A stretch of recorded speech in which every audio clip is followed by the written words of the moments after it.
नमस्कार, आप देख रहे हैं के प्राइम टाइम और मैं हूं आपके साथ रूबी विराठी। चिंगारी शुक्रवार को कानपुर से भड़की थी और 4 दिन बाद इसके शोले पूरे प्रदेश में दहक रहे हैं। विधायक इरफान सोलंकी और जूनियर डॉक्टरों के बीच मामूली कहासुनी से शुरू हुई कहानी में हर दिन मौत का आंकड़ा जुड़ रहा है। पुलिस प्रशासन समाजवाद का तीमारदार बना हुआ है और जो वाकई तीमारदार हैं उनके कंधों पर अपनों की लाशें आ रही हैं। आग पूरे प्रदेश में लगी है, मौत की खबर हर कोने से आ रही है। अब तक तकरीबन 50 लोगों के इलाज के अभाव में मौत हो चुकी है, लेकिन समाजवाद की अंगड़ाई लेने वाली सरकार मरीजों को मौत से बचाने की बजाय बिछी दिख रही है। इलाज नहीं में 4 दिन हो गए पड़े।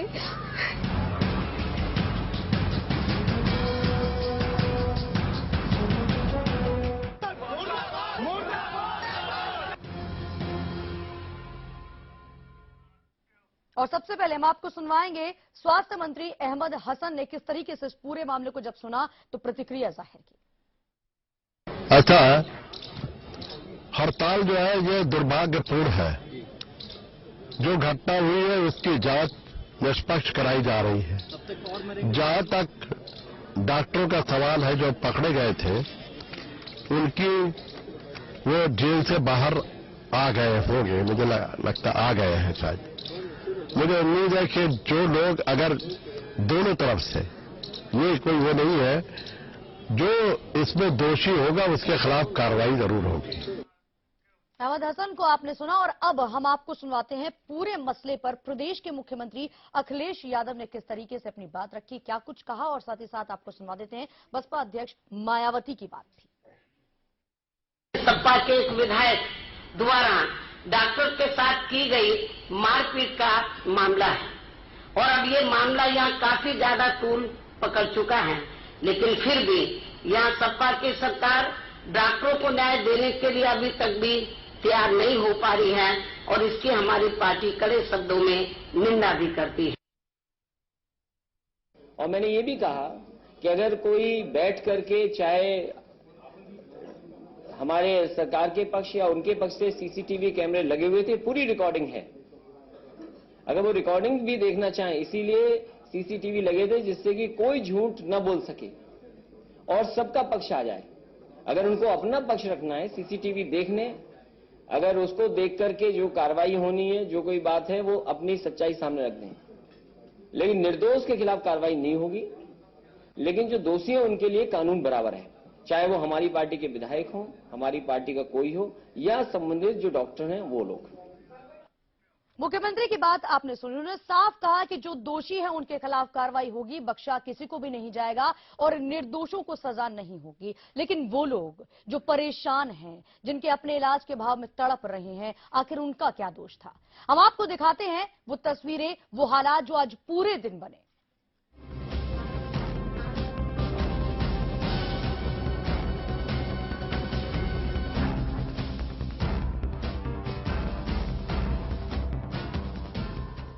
हमसे क्या भूल हुई जो ये सजा हमको मिली।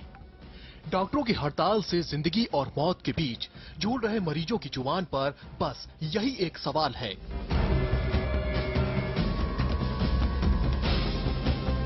प्रदेश में अब तक करीब 50 से ज्यादा मरीज हड़ताल की भेंट चढ़ चुके हैं। सिर्फ कानपुर और लखनऊ में 25 मरीज जिंदगी की जंग हार गए।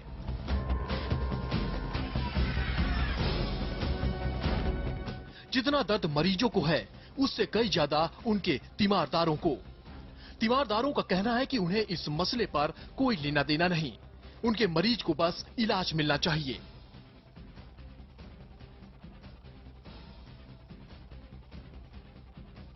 वहीं लखनऊ में कार बहिष्कार कर रहे केजीएमयू के सैकड़ों जूनियर डॉक्टर तीसरे दिन भी मेन गेट बंद कर धरना प्रदर्शन करते रहे।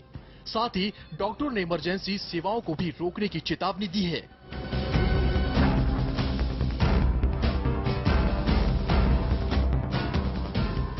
डॉक्टरों की मांग है कि गिरफ्तार डॉक्टरों को बिना शर्त रिहा किया जाए और उन पर लगे केस वापस लिए जाएं।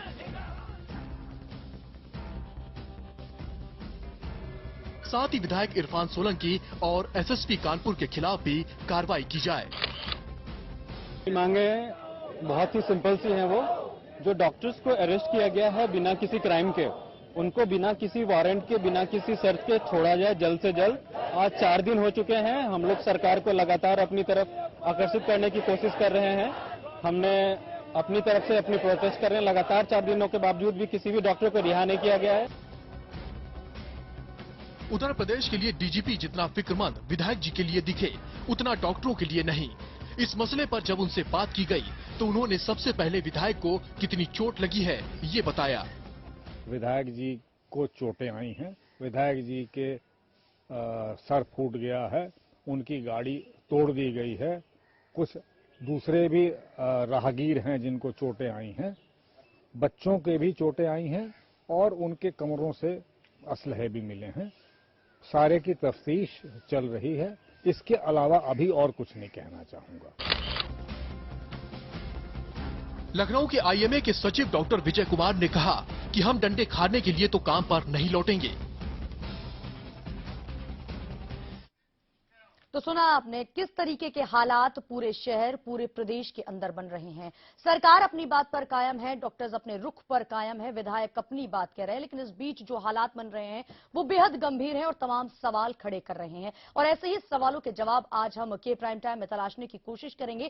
खास मेहमान हमारे साथ जुड़ चुके हैं। डॉक्टर कुलजीत हमारे साथ जुड़े हैं लखनऊ से, और कानपुर स्टूडियो से हमारे साथ विधायक इरफान सोलंकी जुड़ चुके हैं। के न्यूज के समूह संपादक एस हनुमंत राव हमारे साथ मौजूद हैं, और हमारे साथ मौजूद हैं हमारे सहयोगी विकास शर्मा जो सीधे मेडिकल कॉलेज से हमारे साथ जुड़े हुए हैं। तमाम डॉक्टर्स उनके साथ हैं। सबसे पहले हम चर्चा करेंगे, लेकिन सबसे पहले हम चलेंगे हमारे सहयोगी विकास के पास। विकास, किस तरीके के हालात बन रहे हैं? आप वहां तमाम डॉक्टर्स के साथ मौजूद हैं। बिल्कुल बिल्कुल रूबी, मैं आपको बता दूं कि हमारे साथ तमाम लोग हैं, जूनियर डॉक्टर्स हैं। आप इधर जो देख पा रहे हैं सारे जूनियर डॉक्टर हैं। हम उनसे बातचीत करने की कोशिश करेंगे। ठीक सामने हमारे जो हैं इनके पेरेंट्स हैं, उनसे भी हम पूछेंगे। और आईएमए के अध्यक्ष आरतीलाल चंदानी जी भी हमारे साथ हैं, उनसे भी हम पूछेंगे। इसके अलावा तमाम डॉक्टर्स हमारे साथ, एक बड़ा पैनल मौजूद है। आरती जी, अभी तक जो हड़ताल के करीब 4 दिन हो गए हैं, क्या बातचीत हुई हड़ताल को लेकर? कोई अभी हमने थोड़ी देर पहले देखा कमिश्नर से कोई बातचीत हो रही थी, क्या बातचीत हुई अभी? वो हमें सवेरे से बुला तो रहे थे, ये बात तो अच्छी है उनकी, लेकिन हमने उनको बताया कि यहाँ से हमें अपने डॉक्टर छोड़ेंगे नहीं जाने के लिए। तो हमने उनसे रिक्वेस्ट करते रहे कि हाँ, अंत में हमारी जीत हुई। पहला कदम कि वो आ रहे हैं यहाँ, और बिल्कुल अभी पहुंच ही गए हैं। तो ये एक पॉजिटिव स्टेप है। लेकिन हमारी बात बहुत हाई लेवल की है, और हम नहीं समझते उनको इतना पावर है। जो हमारी डिमांड है वो बहुत हाई लेवल पे सेटल होगी। उसके लिए ऑलरेडी हमारी एक टीम प्रेसिडेंट से मिली है। अभी उनसे कम्युनिकेशन होना है कि उनकी क्या बात हुई। उन्होंने मेमोरेंडम दिया, उस पर विचार होगा। और अब ये president, prime minister, chief minister level की बात है, क्योंकि ये बहुत गंभीर मामला है। आरती जी, हमारे स्टूडियो में इरफान सोलंकी बैठे हुए हैं, वो आपकी बातों को भी सुन रहे हैं। क्या आपका कहना है कि पुलिस की जो कार्रवाई थी, पुलिस पर अभी एक्शन नहीं हुआ है? आप लोग मांग कर रहे थे कि विधायक इरफान सोलंकी पर एक्शन होना चाहिए, तो क्या आपको लगता है? मैं सोचती हूँ ये एक आदमी के बस ईगो का मामला है। चोट तो उनको ना के बराबर है। चोट तो हमारे बच्चों का कोई देखे तो अच्छों का, जैसे हम डॉक्टर हैं, हम लोग का दिल दहल गया। इतनी चोटें, हमारे 300-400 बच्चे घायल, 40 बहुत सीरियस, 4 तो बहुत सीरियस कहे, जान से हाथ धोना पड़े, बहुत ज्यादा। तो जहाँ तक ईगो की बात है तो उनको ऐसा नहीं करना चाहिए था, और इतना बढ़ाते जा रहे हैं। अब मरीजों की भी जान जा रही है। पहले हमारे बच्चे इतने सारे, फिर हमारे डॉक्टर, सीनियर प्रोफेसर, सबको मारा गया, वार्डन वगैरह, और इंसल्ट किया गया। और अब एक तरफ वो है, एक तरफ सिर्फ एक आदमी के खरोच। और नहीं, एसएसपी कह रहे हैं कि वहां पर हमारे पास सीसीटीवी फुटेज है। इरफान सोलंकी कह रहे हैं कि सब कुछ कैद हुआ है, डॉक्टरों ने की थी। तो क्या वो झूठ बोल रहे हैं? हाँ, वो जिनकी फुटेज दिखा रहे हैं वो डॉक्टर है ही नहीं, वो जगह मेडिकल कॉलेज है ही नहीं, वो हॉस्टल है ही नहीं, वो बुढ़ा और उसको 4 लड़के मार रहे हैं, वो यहाँ का है ही नहीं, वो 4 हमारे स्टूडेंट ही नहीं है। वो अलग फुटेज दिखा रहे हैं किसी और दंगे की, हम दिखा रहे हैं इसी कॉलेज की। सारे लगे पड़े हैं, सब लोग देख सकते हैं। सुन पा रहे हैं आरतीलाल चंदानी किस तरीके से अपनी बात रख रही हैं। हमारे साथ स्टूडियो में विधायक इरफान सोलंकी हैं। विधायक साहब, हम आपके पास सबसे पहले आ रहे हैं। आपसे पूरा ये विवाद शुरू हुआ था और अब बढ़ करके बात राष्ट्रपति तक पहुंच गई, प्रदेश सरकार तक पहुंच गई। मरीजों के साथ क्या हाल हो रहा है वो भी आप देख पा रहे हैं। देखिए, सबसे पहले तो मैं अपनी बात रखना चाहूंगा। जो आईएमए की अध्यक्ष जी हैं वो मेरी माता के समान है, मैं उनको नमन करता हूं। और आप सबके सामने देखिए भाई, मेरा कहना यह है कि मैं एक विधायक हूं, और विधायक होने के अलावा एक इंसान भी हूं। आप भी और तमाम जो विकास भाई हैं जो वहां मौजूद हैं, सिर्फ उनसे ये पूछ लीजिए, अगर कोई आदमी बुजुर्ग को मार रहा है तो क्या इंसानियत नाते आप उसको बचाएंगे या नहीं? लेकिन विधायक साहब, डॉक्टर आरतीलाल चंदानी कह रहे हैं कि वीडियो में जो भी लोग हैं वो स्टूडेंट्स नहीं है, वो डॉक्टर्स नहीं है। आप अपनी बात पुनः कहिए, पुनः कहिए, फिर मैं जवाब देता हूँ। कहिए। आरतीलाल चंदानी की बात जो उन्होंने कहा कि वो जो तस्वीरों में कैद हुई वो ना उनके स्टूडेंट है ना उनके डॉक्टर्स है। इसका मतलब हॉस्टल में गैर आदमी आते हैं जो हॉस्टल के रहने वाले नहीं है। मतलब इसका मतलब हॉस्टल में वो लोगों को भी पनाह मिलती है जो स्टूडेंट नहीं है। यहीं पे आप मेरी बात नोट करिए कि इसका मतलब हॉस्टल में शहर के बदमाश रहते हैं जिनको ये हॉस्टल के बॉय शरण देते हैं, इसीलिए वो अपराध हुआ है। आज दूध का दूध और पानी का पानी भी हो जाना चाहिए कि अगर वो स्टूडेंट नहीं है तो हॉस्टल में क्यों रुके हुए हैं और क्यों उनको वहां पे रहने की इजाजत मिली है। मांगिए जवाब। विकास, आप सुन पा रहे होंगे जो विधायक साहब कह रहे हैं, उन्होंने कहा कि अगर वो नहीं है, स्टूडेंट नहीं है, डॉक्टर नहीं है, तो फिर वो कौन लोग हैं? स्टूडेंट नहीं है, वो लोग वहां क्यों ठहरे हैं? उनके पास अवैध असलाह था, ये इरफान सोलंकी सवाल पूछ रहे हैं। लेकिन हमारे साथ एक जूनियर डॉक्टर हैं जिनको चोट लगी थी, हम उनसे जानने की कोशिश करेंगे कि उस वक्त हुआ क्या था, क्या हुआ था। आप अपना नाम बताइए। और जो इरफान सोलंकी जो विधायक है वो कह रहे हैं कि दरअसल कुछ लोग थे जो एक बुजुर्ग को पीट रहे थे और उनके गनर गए थे उनको बचाने के लिए, तब ये पूरा वाकया हुआ। पहले मैं वाकया बता दूं जी, मेरा नाम अब्दुल कादिर है, मैं फाइनल ईयर का स्टूडेंट हूं और मैं उस वक्त हॉस्टल में था। रोड पर क्या हुआ इस बारे में तो सभी जगह जो जानकारी सबको मिली वो मुझे पता है। जो हॉस्टल में हुआ मैं उस बारे में जरा रोशनी डालना चाहूंगा कि मैं 8 बजे के करीब मैं अपने कमरे में पढ़ रहा था, तभी अचानक काफी आवाजें आने लगी। विकास भाई, ये हादसा है 6:50 का, बहुत सारे पुलिस 6:40 इरफान सोलंकी साहब कह रहे 3:50 का है यह वारदात।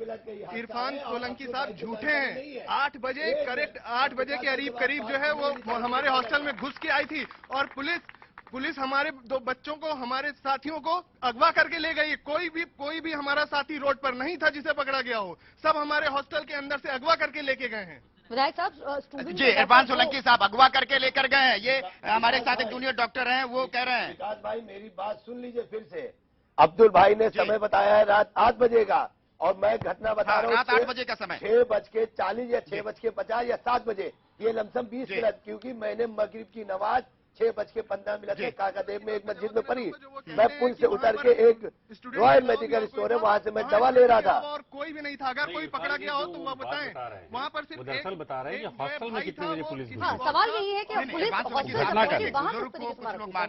डॉक्टर थे, ये कह रहे हैं ये सब झूठ बात है, ऐसा कुछ भी नहीं हुआ था। अगर ऐसा कोई बुजुर्ग है तो उसे सामने क्यों नहीं लाते हैं? बताइए। इरफान सोलंकी साहब से कई लोग सवाल पूछना चाह रहे हैं, दरअसल वो जो जवाब दे रहे हैं हम पहुंचते हैं। जी सर, बताइए आप। मैं ये कहना चाहता हूँ, इरफान सोलंकी साहब की गाड़ी किस साइड खड़ी हुई थी? वो रॉन्ग साइड पर थे, पहली बात। दूसरी बात कि अगर किसी की जरा सी चोट लग जाने से वो इतना ज्यादा बवाल कर सकते हैं, झूठे अपने केस में फंसाते जा रहे हैं लोगों को, और अब उनको अभी विकास यहीं पे रोको तो हम बताएं मेरी गाड़ी कहाँ खरीदी। बुनियाद कसते जा रहे हैं। उन्होंने कहा है कि अगर वो फंस जाएंगे तो इस्तीफा दे देंगे। मैं कहता हूँ यहाँ से 300 डॉक्टरों ने एंटीसिपेटरी इस्तीफा दे दिया है। वो क्या कर रहे हैं? पूछ लेता हूँ, सोलंकी साहब जवाब दीजिए। विकास भाई, पहले तो आप मेरी पूरी बात आने दीजिए, वरना हमें ना बोलने दीजिए। दोनों में से एक बात करिए। आप बीच में रोज देते, मेरी बात जनता बोलिए। ये भाई डॉक्टर साहब ने कहा मेरी गाड़ी रॉन्ग साइड खरीदी, ठीक है? आप बोलते जाइए, वो सुन पा रहे हैं। विकास भाई, मैं पुल से उतरूंगा, अगर पुल से उतरूंगा काकादेव रीजेंसी की तरफ से आऊंगा तो मेरी गाड़ी राइट साइड होगी या रॉन्ग साइड होगी? जी। अगर मैं रीजेंसी से पुल से उतरूंगा तो मेरी गाड़ी राइट साइड होगी या रॉन्ग साइड होगी? जी बताइए। ठीक है, ये पूछ रहे हैं कि आपकी गाड़ी, जो आप सवाल पूछ रहे हैं कि दरअसल 3:50 का ये वाकया है। 6:50 6:50 का है। 6:50। जी। नहीं, सोलंकी साहब, एक तस्वीर ये आप ये कह रहे हैं कि बुजुर्ग के साथ ये पूरा हादसा हुआ। अरे एक दुकान है जिसका नाम है रॉयल मेडिकल स्टोर, शायद यही है। डॉक्टर ये कह रहे हैं कि एक विकलांग को लेकर के कुछ लोग, आपकी गाड़ी से टक्कर हुई थी। ये 2 कहानी आ रही है सामने, और वो बुजुर्ग कहाँ है ये सवाल पूछ रहे हैं डॉक्टर सभी जो यहाँ मौजूद हैं। जी बोलिए। विकास भाई, ऐसा बुजुर्ग कहाँ है? विकास भाई, ऐसा है कि मैंने कहीं भी ये स्टेटमेंट नहीं दिया है कि वो बुजुर्ग मेरे साथ था या मेरा रिश्तेदार है या मेरा चाचा है या मेरा मामा है। मैंने आपको बताया, आप पहले पूरी बात सुन लीजिए फिर उनसे सवाल करिए। मैंने आपसे कहा कि मैं रॉयल मेडिकल स्टोर में दवा खरीद रहा था अपने बच्चे के लिए। सरदार जी की दुकान है, मुझे सरदार जी का नाम नहीं मालूम है, फिर बता रहा हूँ। तो मैं अंदर बैठा था, वो बलून आता है जिससे सांस लेने के लिए एक्सरसाइज करी जाती है। मैंने 2 बलून खरीदे 100 रुपए के। उसके बाद बाहर एक बुजुर्ग की गाड़ी बाहर के नंबर की थी, कानपुर की नहीं थी, ना मुझे मालूम है क्योंकि मैं कानपुर का रहने वाला हूँ। मैंने देखा कि वो गाड़ी बाहर की है। वो स्टूडेंट, आप इतना इनको बता दीजिए, हेल्थ मेडिकल कॉलेज में घुसने के लिए आपको पुल के नीचे से आना पड़ेगा। हम लेंगे अब जी, हम ये सवाल आप लेंगे, सुन तो लीजिए, आप पूछेंगे क्या जब आप सुनना नहीं चाहते हैं? आप सुनना ही नहीं चाहते तो आप मुझसे पूछेंगे क्या?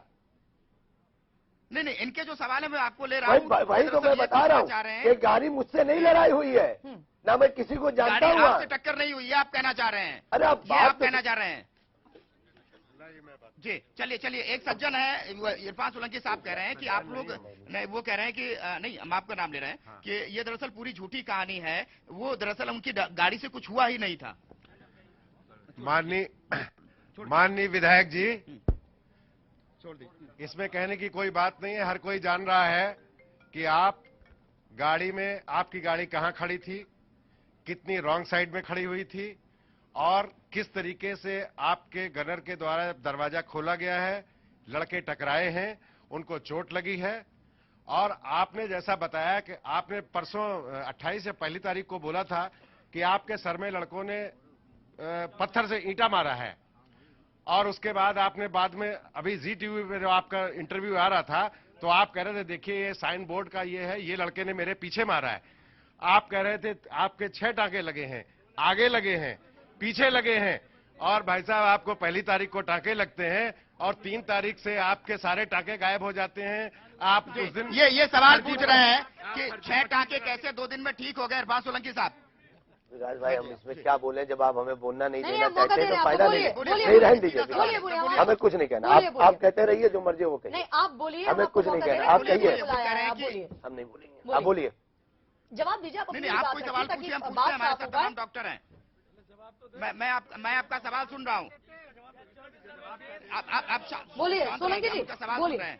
विकास भाई, आप अगर ऐसे ही हमें खामोश करते रहेंगे तो आपने बुला के नहीं, आप बुला के सिर्फ एक तरफा अगर कार्रवाई कराना चाहते हैं तो लिहाजा ना बुलाइए। आप एक तरफा ना बुलाइए। आप 4 दिन से हमसे बराबर कह रहे हैं कि विधायक जी स्टूडियो में आइए, स्टूडियो में आइए। मैं स्टूडियो में नहीं आया हूँ, अपनी बात न रख पाऊँ। अगर मुझे मेरी बात रखने नहीं देंगे तो मैं चला जाऊंगा यहाँ। आप एक मोबाइल मेरे पास एक सज्जन ने पकड़ाया है, उसमें एक तस्वीर है कि आप एक डॉक्टर का गला दबा रहे हैं जो दिख रहा है, और दूसरी तरफ आप उसी ड्रेस में हैं। दरअसल एक तस्वीर हमें डॉक्टरों ने दी है, देखिए। इनके पास भी है ये। इरफान सोलंकी साहब, मैं ये दिखाता हूं आपको, क्लोज में दिखाता हूं। देखिए ये जरा, शायद आप देख पा रहे होंगे। बताइए सोलंकी साहब। भाई साहब, अब आप इसको सही से पीछे देखिए। जो लड़का हमें मार रहा है उसके हाथ में बोध है या नहीं है? देखिए ना, इसके हाथ में पीछे बोर्ड है या नहीं है? क्या इसके हाथ में जो ये गर्दन है मेरी, ये बोर्ड एक लड़का, एक मिनट में ये सवाल लेता हूं। सोलंकी साहब ने कहा है कि ये जो पीछे बोर्ड दिख रहा है, दरअसल एक लड़का बोर्ड से इरफान सोलंकी को मार रहा था। एक है हमारे साथ, आप जी जी जी जी नहीं, आप सवाल कीजिए, आप माइक मत पकड़िए, आप ऐसे पूछिए जी। इरफान सोलंकी साहब, मैं घटना का पहले दिन टीवी पे लोकल टीवी पे प्रसारण देख रहा था। आपने ये कहा कि देखिए इन्होंने मेरे सर पे ईंट मारी। मैं आपका एक्शन करके दिखा रहा हूं। देखिए इन्होंने मेरे सर पे ये जो बोर्ड दिख रहा है, ये इरफान सोलंकी के ऊपर लग रहा है। मेरी बात सुने, एक मेरी बात सुने। इन्होंने वीडियो पे ये कहा है, टीवी पे ये कहा है कि इनके सर में ईंट लगी है और ईंट लगने से इनके सर कट गया है और उसमें टांके लगे हैं, ऐसा इन्होंने कहा है। आज ये कहते हैं कि इनको साइन बोर्ड से मारा गया है।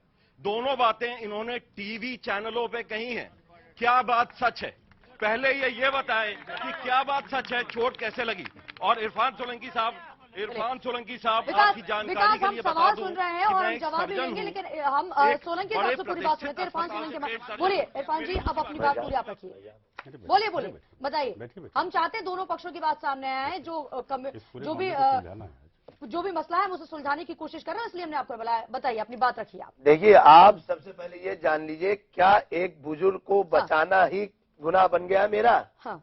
क्या एक बुजुर्ग को मार रहे थे, मेरी क्या दुश्मनी, जरा आप पूछिए तो डॉक्टरों से।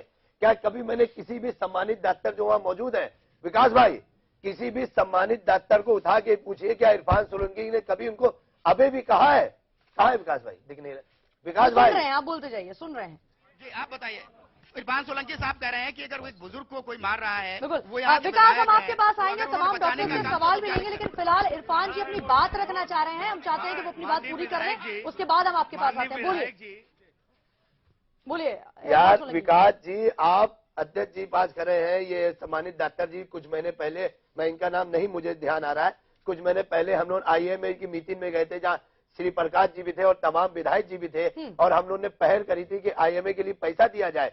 वो इसलिए नहीं कि मैं बहुत बड़ा कोई एहसान, इसलिए कि हमारे लोग भी बीमार होते हैं, हम भी बीमार होते हैं, IMA में जाएंगे तो इलाज मिलेगा। आप किसी भी डॉक्टर को खड़ा करिए और उनसे सिर्फ ये पूछिए क्या कभी हमने उनको अबे कहा है? अगर अबे भी कहा है तो मैं गुनाहगार हूं, पूछिए।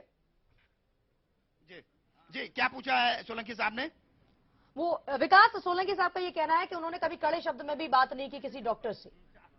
नहीं, सोलंकी साहब कह रहे हैं कि उन्होंने